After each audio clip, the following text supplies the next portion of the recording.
So it's one of the few upsides of the mess the world has got itself into recently, that we seem to have managed to become more adept at attending international talks from home, and I guess this is the natural progression from that idea. I think it's a lovely innovation to try and connect the combinatorial community around the world. Here at Monash Uni in Melbourne, we like to write on our grand applications that we're world leaders, and today finally it's become true. We are the first cab off the rank, and I'm very excited to be starting off the around the world combinatorics relay here in Melbourne. And who better to do that than our own Professor David Wood, who's a leading expert in structural and extremal graph theory, and has also done lots of good work in geometric graph theory and graph drawing and that sort of thing. So I guess we're under starter's orders. David assures me that he has his running shoes on. I forgot to get a starter's pistol, but let's go. Ready, set, go, David. Thank you, Ian. It's an honour today to be the first speaker in this round the world relay. Many thanks to my friend and colleague Alex Scott, who's had this brilliant idea of organising this event and putting it together. Thank you, Alex. Today, I'm talking about universality for minor closed classes. This is joint work with Tony Huynh, Bojan Mohar, Robert Samal and Carsten Thomassen. So what is universality? Okay, we say a graph U is universal for a graph class G if U is in the class and U contains every graph in the class. So this word contains here means contains as a subgraph, or more formally, it means every graph G in the class script G is isomorphic to a subgraph of U. Now, hopefully you're thinking about that and thinking, that's impossible. How could a single graph U contain every graph in some graph class? Well, you're probably thinking about finite graphs. But this makes a lot of sense if you allow infinite graphs. And that's what I'll be doing in today's talk. I'll talk about finite and infinite graphs. And then this definition makes sense. And then throughout this talk, I will assume that all graphs are countable. So this simply means that either the graph is finite, or the vertex set of the graph is finite, or the cardinality of the vertex set is the same as the cardinality of the natural numbers. So I make that assumption without saying it again throughout the talk. So let's see an example of a universal graph for a particular graph class. And here we have a universal tree. This is a very well-known construction. It's a tree, and it contains every tree. And here's a formal definition of it. The vertex set of this tree T are the vectors x1 to xn, where x1 to xn are natural numbers. But I emphasize that this n is not bounded. It's an arbitrary integer. And then we have the edges of this graph go between vertices of the form x1 to xn, and then x1 to xn plus 1. So each vertex is adjacent to its immediate prefix, if you like. And this defines a tree. Here's a drawing of this tree. Here's the root vertex, which is labeled with the empty label. That's the n equals 0 case. Then the children of the root are the vertices here corresponding to n equals 1. So they have label 1, then label 2, then label 3. Then the children of the vertex labeled 1 are 1, 1, and 1, 2, and 1, 3, and so on. So each vertex has a parent obtained by deleting the final label on that vertex. Now every vertex here has infinite degree, and this tree has got infinite depth. There's no leaves, but certainly as a tree, it's a connected graph with no cycles, and it's easy to see that this graph is countable. because the vertex set is a countable union of finite sets. So this is a countable tree, and it's an easy exercise to show that it contains every tree. So universality makes sense when you move to infinite graphs. And then it's an interesting question to ask for a given graph class G, does it have a universal element? So we see that it's true for trees, it's true for forests. What about other more interesting graph classes? And this question was asked by Ulam back in the 60s, I'm thinking. It was not in a published paper, but he is credited with asking this very good question. And is there a universal planar graph? So planar graphs are graphs that can be drawn in the plane without crossings.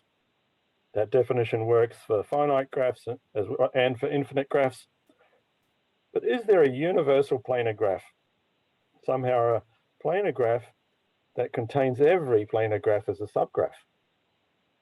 And the answer is not obvious. But it was answered. In 1981, János Pach proved that there is no universal planar graph. This is one of János's very first papers, since gone on to many great things, of course. He proved that if any graph contains all planar graphs, then that graph must be not planar.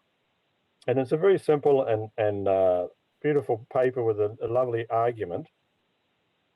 But what I'd like to do is think about Pach's result in terms of graph minors. So let's take a little diversion. We say a graph H is a minor of a graph G if H can be obtained from a subgraph of G by contracting edges. So the contraction operation means take this brown edge in the picture, delete the edge and identify the two endpoints and replace parallel edges by single edges. Famously, Kuratowski-Wagner theorem says that we can characterize planarity by excluded minors. So a graph is planar if and only if it contains no K5 minor or no K33 minor. One direction of this theorem is obvious. If a graph is planar, if this graph on the left here is planar, then the graph on the right is also planar. Now K5 and K33 are not planar graphs. That follows from Euler's formula. But then it means that if a graph actually contains K5 as a minor, meaning you contract down to K5, also the starting graph is non-planar. Similarly for K33, and Kuratowski-Wagner theorem says that this is if and only if. It's saying the only reason why a graph is not planar is because it contains a K5 minor or a K33 minor. Okay, so with that in hand, we can now restate Pach's theorem, and it now says that if U is any graph U contains every planar graph as a subgraph, then in fact, this graph U must contain K5 or K33 as a minor, right? Because U is not planar, and Kuratowski-Wagner tells us why it's not planar. It's because it contains K5 or K33. And indeed, this is how János proves his theorem, is he starts with a U that contains every planar graph and naturally exhibits this K5 or K33 minor. So our first theorem is a big generalization of Pach's theorem, and we actually said something much stronger. So we showed that if this U contains every planar graph, not only does it contain K5 or K33 as a minor, but it contains an infinite complete graph as a minor. Right? This is a much, much stronger conclusion than just saying it's not planar. It contains an infinite complete graph as a minor. And that's even stronger than saying it contains K100 as a minor or any finite number. It contains an infinite complete graph. So you can contract down from U and be left with an infinite complete graph. So this infinite complete graph, you can just simply think of it as the graph where the vertices are like all the natural numbers and every pair of them are adjacent. So whenever I write K infinity, it means the countable complete graph. Well, so let me say a couple of things about the proof of this theorem. There's the theorem stated again. It's based on these two lemmas. And let me explain the two lemmas. And the first one says, if G is an uncountable family of triangulations of the infinite grid, and U contains every graph in the class G, then U contains some triangulation T that's in the class plus infinitely many disjoint jumps. So let me explain what all these words mean. So you start with your infinite grid graph. Here it is. That goes forever. And there's vertices at every crossing point here. It's an infinite grid. Now, first observation is that there's an awful lot of triangulations of this graph. So a triangulation means to add an edge across each one of the faces. But for every face, there's two choices, right? I could add this one or that one, and that one or that one. And at every one of these faces, I've got a choice of two possible edges to add. But there's countably many faces here. But that means the number of possible triangulations is uncountable. Right? 2 to the a left naught is uncountable. So this says that the number of triangulations here is enormous. It's even bigger than the cardinality of the natural numbers. Okay, then the second part of this lemma says that if some U contains all of those graphs, and it must if it contains all the planar graphs, all these triangulations are planar, then in fact, there is some graph, some triangulation T that's contained in U. And moreover, you get a bunch of infinitely many disjoint jumps. So what's a disjoint jump? A jump is a path between two vertices that are in T but are not adjacent. So that's a non-edge.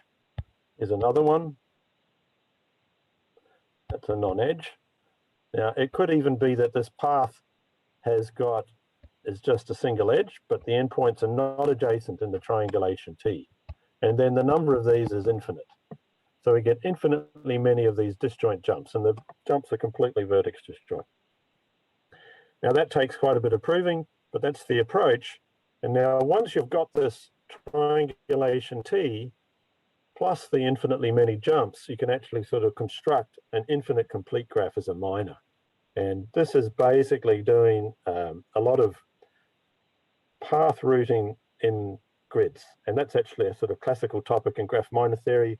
It's a central aspect of the Robertson-Seymour graph minor theory. And this proof of the second lemma says isn't difficult. And then the lemma says if U contains a triangulation of the grid plus infinitely many disjoint jumps, then this infinite complete graph is a minor of U. That second lemma is sort of a straightforward thing to do. And that proves or sketches the proof of this first theorem. The key point is finding these infinitely many disjoint jumps. That's the challenging part. One other comment is that there's actually uncountably many triangulations of the infinite grid, and they're all 6 regular. That's a little exercise. So you can actually strengthen the theorem and say that if U contains every 6 regular planar graph, then it still must have a infinite complete graph as a minor, because there's just uncountably many 6 regular triangulations of the grid. The final comment about this theorem is that there's nothing really special about the grid here. You can actually prove this theorem for much more general classes of triangulations, of planar triangulations. You just have to assume something called isoperimetric property, but I won't go into that. Okay, so that's what I'll say about that theorem. But let's get back to Ulam's question. Ulam asked, is there a universal planar graph? And the answer is no. But is that the end of the story? Well, I think it's not. And a natural follow-up question should be, well, what is the simplest graph that contains every planar graph? We know it's not planar, but can we get such a graph with other properties? And here's some desirable properties of such a graph. You'd certainly want it to have bounded chromatic number, because planar graphs have bounded chromatic number. You'd want it to have bounded degeneracy. This just means it's very sparse, which formally means, a graph is D-degenerate if every finite subgraph has minimum degree at most D. Planar graphs are 5-degenerate, so you'd want your graph that contains all planar graphs to have small degeneracy. And another key property of planar graphs is the Lipton-Tarjan separator theorem, which says they have root n balanced separators. So you take a planar graph with n vertices, you can delete root n vertices, and everything that's left over has got, each component that's left over has at most half of the original vertices. So we want our universal graph or to have these inherent properties, the most important properties of planar graphs. It can't have an excluded minor. That's too much to ask for. We've just showed you that every graph that contains every planar graph has an infinite complete graph minor. But can we get these other properties? Now, of course, the complete four-partite graph with infinitely many vertices in each color class contains every planar graph, because planar graphs are all four-colorable. And all the countable ones are four-colorable as well, not just the finite ones. So certainly this graph satisfies property 1, but it fails for property 2 and property 3 simply because it's got like arbitrarily large complete bipartite graphs, for example. So in some ways, that's not a very interesting graph, the complete four-partite graph. It doesn't inherit many properties of planarity, except being four-colorable. Well, there's another construction by Broer, Heidemer, and Mihok that for every integer d, there is a universal d-degenerate graph. That's not a difficult construction. It's kind of obvious what you would do. And so this graph, in the case of d equals 5, contains every planar graph, because finite planar graphs are 5 degenerate. So that satisfies property 1 and property 2, because this graph U5 will be 6 colorable and 5 degenerate, but it fails 3.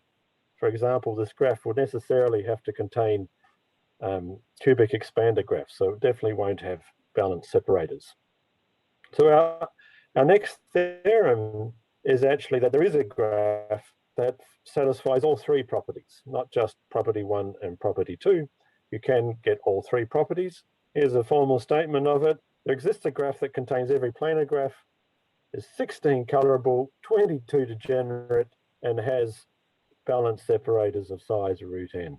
The numbers 16 and 22 aren't the most important thing. The point is that they're constants. We don't really care so much exactly what they are. All right, so this graph, to describe it, I need to tell you what a tree decomposition is. So a tree decomposition represents each vertex as a subtree of a tree, so that subtrees of adjacent vertices intersect in T. So here's a graph G, here's G, and here's a tree decomposition of it. So vertex B here is represented by this path labeled B, and say the edge BE, well, they have to intersect in a common vertex of the tree, and there it is, right? We call it a bag containing BE. Then the width of this decomposition is the maximum bag size minus 1. So this decomposition in the bottom left here has width 2. Then the tree width of a graph is the minimum width of a tree decomposition. So I'm assuming here that the width is finite. You can say a lot more about infinite tree widths, but I won't go into that today. So a graph has tree width 1 if and only if it's a forest. So tree width is a measure of how similar a graph is to a tree. And it's the standard and most robust measure of tree likeness in graph theory. The next definition is something called simple tree width. A tree decomposition is k-simple if each bag has size at most k plus 1. That's just the definition we've already seen, but now we add an extra property. It says that each k set of vertices appears in at most 2 bags. So it's saying that sets of k vertices aren't spread across the entire tree decomposition. They're limited. Now this is actually, and then we define simple tree width to be the minimum k, such that your graph G has a k-simple tree decomposition.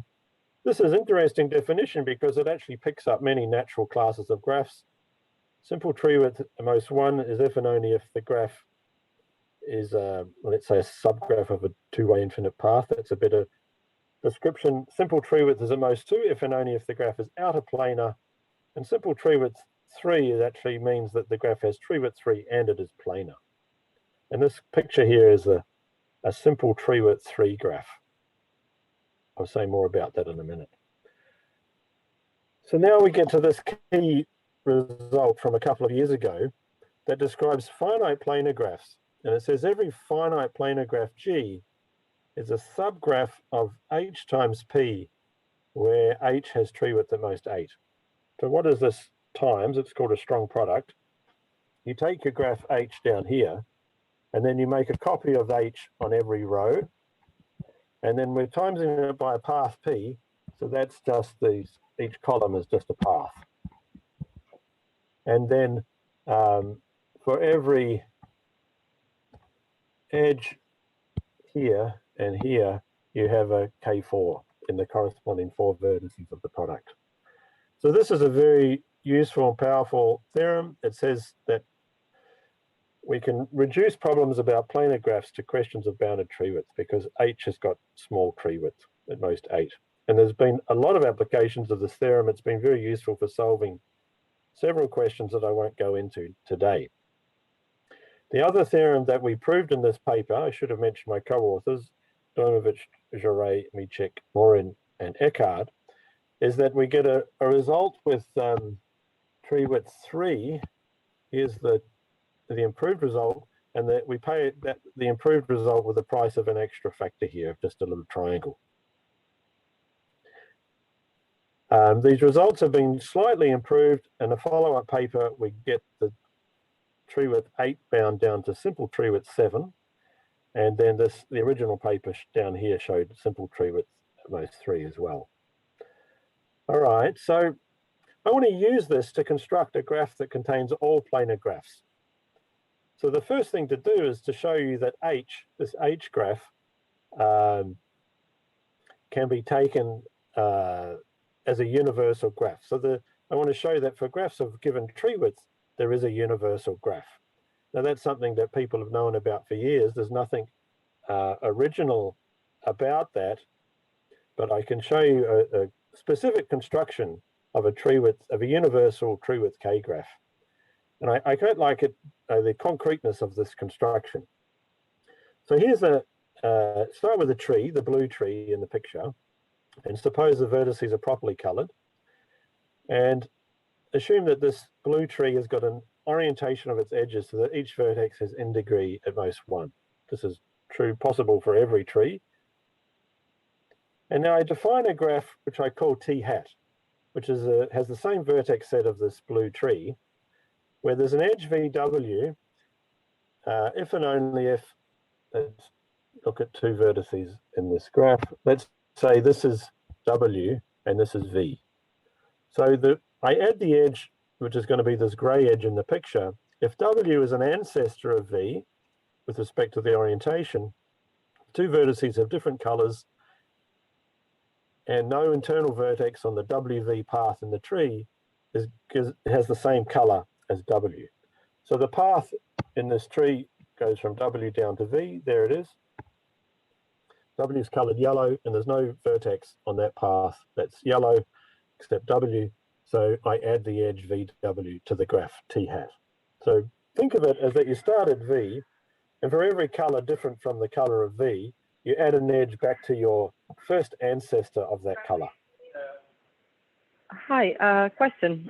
Here, and hello. Here K is the number of colors, right? So the larger the K, the more edges, the more cleats you have in there. Yep. I'm about to answer that, yeah. So now I define TK to be the graph T hat, where T is the universal tree, where I chose a proper coloring of that tree with K+1 colors, with the extra property that each vertex has infinite many children of each color. And that's easily can be done. So this graph TK is defined by this rule of adding edges. And then we showed that TK is actually a universal tree width K graph. This is not a difficult theorem, it's just applying definitions. But it's a very concrete construction of a universal tree width K graph. It generalizes the universal tree that I showed you right at the start. We get a similar one for universal simple tree width K. You have exactly the same construction, but you start with a different coloring and a different tree. You start with the complete K+1 regular tree. Every vertex has degree K+1, and you can properly color that so that each vertex has exactly 1 child of each color. So that's what's on the picture on the left here, for example. each vertex has exactly one child of each color in the tree. You add the edges according to the rule that I described. And if K is 2, you get S2 here, which is an outer planar graph. On S3, you get this graph on the left, which is, you can think of it as you start with a triangle and keep adding vertices inside triangular faces. And you repeat that operation forever, and you get a simple treewidth 3 graph. And then we prove that SK is a universal simple treewidth K graph. So this graph has simple treewidth K, and it contains every graph of simple treewidth K. So we put all this together. Before I put it together, we do need one extra step, which is called the compactness argument. So what is this saying? It's saying if you have some graph of the form, you have a graph of this form, TK, so that's our treewidth K graph, times a path. P here is the one-way infinite path, and then you times that by a small complete graph, a bounded complete graph. Now suppose that contained every finite subgraph of some graph G. Well then, using compactness, you can show that this graph actually contains all of G. This is a sort of a standard argument in infinite combinatorics, is to move from the finite case to the infinite case. Although these arguments aren't often as simple as what people say they are. Often you see papers that say, by a standard compactness argument, da da da da da. Well, this argument, it didn't work immediately. We had to play around a bit, but eventually we got it to work. And the key is actually not to think about it in terms of these strong products, but we sort of translate the problem into something called layered partitions that I won't go into. But it's just different language that describes the same sort of structure. And once you've got that, you can apply Koenig's lemma, which is a standard tool from infinite combinatorics, to prove the lemma. And we get exactly the same statement for simple treewidth K as well. And now we can put it all together, and we can conclude that these very specific graphs, S7 times a path, and also S3 times P times K3, contains every planar graph. And these graphs have lots of nice properties. For instance, the first one is 16 colorable. You can check that every finite subgraph has min degree at most 22, so it's 22 degenerate. The n-vertex subgraphs have root n treewidth, which implies that they have root n separators. This is related to the Nesetrilla-Sona de Mendes bounded expansion theory. They have linear expansion of finite subgraphs, which is a very robust measure of the sparsity of these graphs. And a similar one is that they have linear strong coloring numbers. So this is a generic coloring property that implies lots and lots of things. So it's much stronger than bounded chromatic number. It implies bounded star chromatic number, bounded acyclic chromatic number, and a whole bunch of other properties that I won't go into. So the punchline is that this graph contains all planar graphs, and it has a lot of the properties of planar graphs. The one thing it doesn't have is that it doesn't exclude a fixed minor, and that's impossible. We showed that at the start. You have to contain infinite complete graph minors. Here's a nice open problem. Can you delete this times K3 here? Does S3 times P still contain every planar graph? That would be lovely if it was true. Okay, this method generalizes for graphs on arbitrary surfaces. I won't go into this detail. It's very robust though. It doesn't require that you're in a minor closed class, so you can allow drawings with a bounded number of crossings on every edge, and still you get universal classes defined similarly to what we've done. And we also get a theorem for any proper minor closed class. I'll do this very quickly.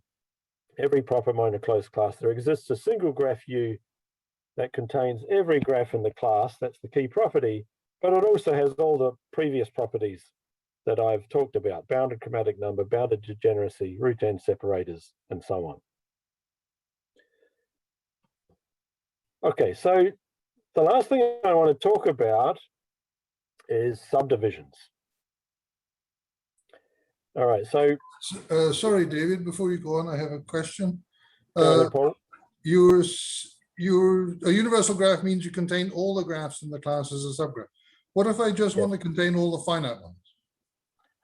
Well, then it's sort of trivial because you just take the disjoint union of all the finite ones. Oh, yes, of course. Yeah, right. okay. That's why you have to assume your input graphs are infinite as well. I understand. Yeah. And similarly, that's the reason why you have to contain that you have to assume that the U graph is countable, because otherwise you just take the disjoint union of all your countable planar graphs, and obviously that contains all the countable planar graphs, but that graph then is uncountable. Right, so it's really important that your input graphs are countable, and you can require that the universal graph is countable as well. Okay. Oh, I should actually mention, given that Paul just asked the question, that this proof requires the Robertson-Seymour graph minor structures theorem in the proof. And I'd love to see a proof that doesn't require Robertson-Seymour graph minor structures theorem. That would be very interesting to see such a direct proof. Okay, so the last thing I want to talk about is subdivisions. So recall from the first theorem I mentioned is that if U contains every planar graph, then it must have an infinite complete graph as a minor. Now, a good question to ask is, well, can we strengthen this and replace minor by subdivision? So that would be a stronger theorem. Is there a subdivision of an infinite complete graph contained in U? Well, we can show that you must have a subdivision of an arbitrarily large finite complete graph. So that's a subdivision of Kn for every integer n. But that doesn't say that there's an infinite complete graph. That's a weaker property. And when I first thought about this question, I thought, surely if it's true for infinite complete graph minor, then surely you actually must have an infinite complete graph subdivision. But it turns out I was wrong. Is that the answer is absolutely no. You can't replace this word minor here by subdivision, because we actually showed there exists a graph that contains every planar graph, and it contains no subdivision of the infinite complete graph. So minors and subdivisions behave very differently here. And it turns out that this graph is only 10 colorable. You only need 10 colors to contain this graph. So where does the number 10 come from? What you're able to do is partition this graph into two parts, and each part is 5 choosable using Carsten Thomassen's 5 choosability argument. And it even uses the strong form of the 5 choosability where the vertices on the outer face only have lists of size 3. But anyway, I'm not going to go into those details because we actually got a stronger theorem which works for not just for planar graphs, but it works for KT minor free graphs. So for every integer t, there exists a graph that contains every KT minor free graph, so it's sort of universal for the KT minor free graphs, but of course it's not, doesn't exclude KT itself. The chromatic number is small, it's only of order t squared, and it contains no infinite complete graph as a subdivision. No, contains no subdivision of an infinite complete graph. Now, there's quite a lot to say about graphs that do not contain an infinite complete graph as a subdivision. Indeed, Robertson, Seymour, and Thomas proved a characterization of such graphs, and there's a lot more to say that I'm not going to go into details here. I just want to focus for the remainder on the talk of a sketch of a proof of this second part of this theorem. And the proof uses a very useful tool. And it's a very simple tool, but it's incredibly powerful. And it's something called caudal partitions. So for the rest of the talk, I'm going to explain what that is. So you have a partition of a graph. What does that mean? I just mean it's a partition of the vertex set, and each part of the partition induces a connected subgraph of your graph G. That's all it is. I'm just partitioning into connected subgraphs, induced subgraphs. So on the left here, I have a drawing of a a graph where, and each of these yellow blobs is a part of my partition. I'm not drawing the edges inside those yellow parts. Assume that each yellow blob is a connected subgraph. And then I define the quotient of the connected partition to be the graph obtained by contracting each part into a vertex. So the graph is on the left, and over here I have the quotient. Let's call it Q. Q for quotient. And now I care about partitions where the quotient graph is caudal. So a caudal graph is defined to be a graph with no induced cycle of length at least 4. The graph on the right there definitely is caudal. And so I say a partition is caudal if the quotient is caudal. Now, why is this relevant at all? Well, suppose your graph G has no complete graph on T vertices as a minor. You can't contract down to a complete graph on T vertices. Well, then this implies that the quotient contains no KT subgraph. Right? Because if the quotient graph has a KT as a subgraph, then you just, if this was like these, let's draw it. Here's a K4 in this quotient graph. Well, I just look back in the original graph. Well, that means there's a K4 minor in the original graph. But if we're starting with a graph with no KT minor, then the quotient certainly has got no KT subgraph. But here's one of the beauties of working with caudal graphs, is that if you have a caudal graph that has no KT subgraph, then it actually has got treewidth at most T minus 2. You can think of that as the definition of treewidth. You can define treewidth in terms of caudal graphs. So this reduces questions about KT minors down to the graphs of given treewidth. Okay, so here's the graph U. I'm going to define it, and this I claim U will contain every KT minor free graph. So I take U as the graph that's obtained from T minus 2. So what's this? This graph here, this is my universal treewidth T minus 2 graph. But then I blow up each vertex. So what I do, remember, this is obtained from the infinite complete tree. So I have, for each vertex, I've got infinitely many children, and I replace the nth child by a copy of this graph here. This is a path of length n times a complete graph. So this graph, you can draw it. It's got a path of length n times a complete graph, but then I make this a little. The shaded yellow here part here would be a small complete graph. So this would be a path of length n times a complete graph of T minus 2, where each 2 columns in that picture would be a little complete graph. So I start with this universal tree, or universal tree with T minus 2 graph. I replace the nth child of each vertex by this grid-like graph, and then between vertices of T minus 2, I add a complete bipartite graph between these 2 subgraphs. Importantly, this graph is finite. This Pn times Kt minus 2. N is a finite integer here, right? So this is these complete bipartite graphs you're introducing are still just finite. Okay, well, I'm going to make 3 claims about this graph U.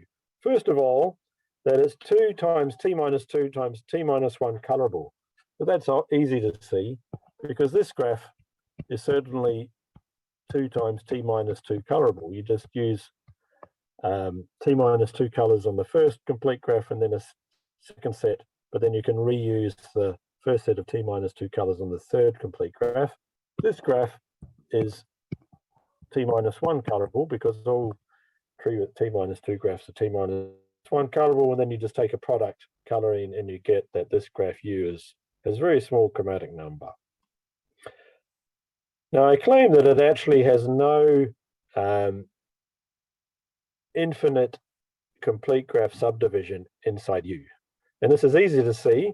We suppose that that's not true. You have some infinite. Actually, I'm going to skip this and jump to the third claim. That's an easy thing to do. And I want to get to the third claim, which is the most interesting part.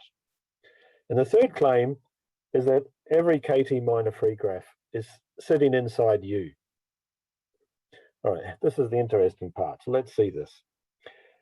So I say that I have some chordal partition of my graph G, and I say that a part, so one of my induced subgraphs is processed if it is how I want it to be. I want it to be isomorphic to a subgraph of an n-vertex path times some complete graph on t minus 2 vertices for any integer n, any finite integer n.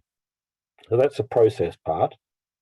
And then my invariant is, I'm going to construct this chordal partition iteratively, and I want an extra property that says that every unprocessed part is a simplicial vertex in the quotient. So simplicial just means that the neighborhood of this vertex is a complete graph. This is a standard notion in the study of chordal graphs. Now I enumerate the vertices, V1, V2, and so on, which I can do because I'm assuming G is countable. And here's the key step. So suppose I've got a chordal partition that satisfies this invariant, and I'm sort of halfway through the proof. I want to extend my partition. So I choose an unprocessed part A that contains a vertex Vj with J minimum. So I look at the first vertex in the list that's not in a processed part. If everything's already processed, then I'm happy, I'm finished the proof. So I can assume there is such a part A. And this is where I'll just draw the proof. So you've got this big part A here. Here it is, A. Now it's unprocessed.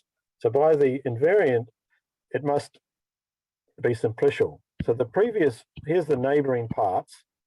And you know that, so there are edges here, but there must be edges in here because it's simplicial, so that the neighbors of A have to be a clique. And how many are there? Well, there's at most t minus 2 of them because there's no KT subgraph in the quotient. Now I look at, I know Vj is in here somewhere. Here's Vj. And let's have a look color.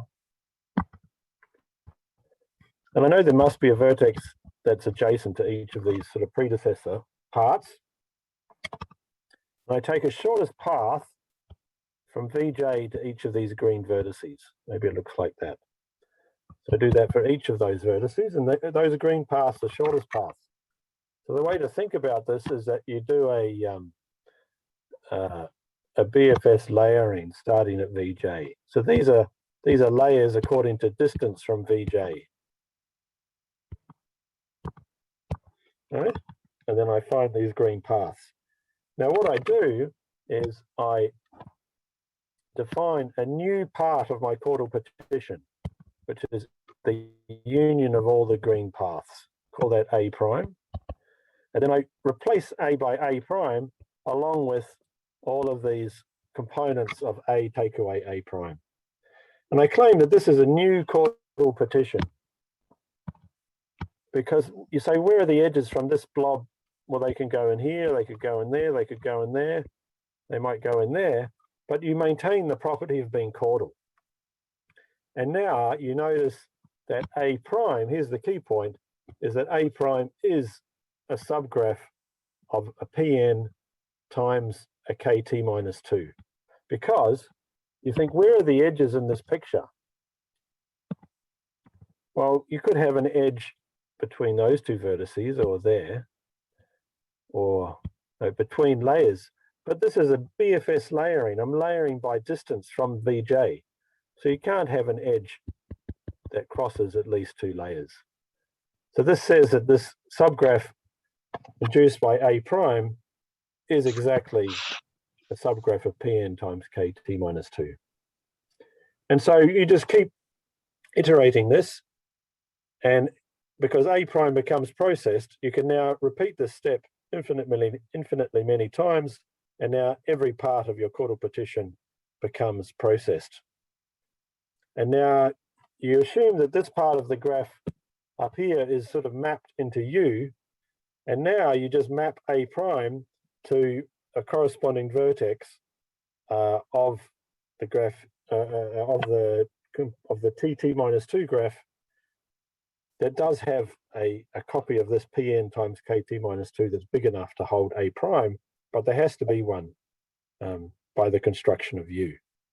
Right, so there's a bit of hand waving, but that's the key idea, that this U graph does contain every kt minor free graph, and it has lots of other properties. Now for simplicity, I've described U with a complete bipartite graph between these copies, but you can actually do a more complicated construction with more properties, and in fact you can get that U itself has order t² degeneracy and order t² choosability and other properties. I won't go into that. Okay, so that's the final theorem. Let me finish with some other problems. So let's go back to the original question. What is the simplest graph that contains every planar graph? And well, I've given you some answers to that question. Here's some other questions to think about. Does there exist a 4-colorable graph that contains every planar graph, but does not contain an infinite complete 4-partite subgraph? That would be a beautiful strengthening of the 4-color theorem for countable graphs. No idea if that's true or false. Does there exist a 5-choosable graph that contains every planar graph? We do know you can do it with 23 choosable. Can you do 5 choosable? Every planar graph is 5 choosable. Is there a universal 5 choosable graph that contains every planar graph? And finally, what about minimality? Is there a sort of a minimal graph, U0, that contains every planar graph and is a subgraph of every such graph? Now, we don't even know if that exists, but if it does exist, it would be great to really know what that graph U0 is. It would be the minimal graph that contains every planar graph. It would be wonderful to discover the structure of that U0. It would say something very interesting about planar graphs. And with that, I'll stop my talk. Thank you very much for your attention. All right, thank you, David. Now we have nearly 190 people in this meeting and a very short time for questions. I suggest if you do have a question, just drop a cue into the chat because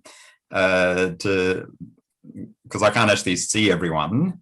But if you do have a question, just flag it in the chat or somehow alert me. Maybe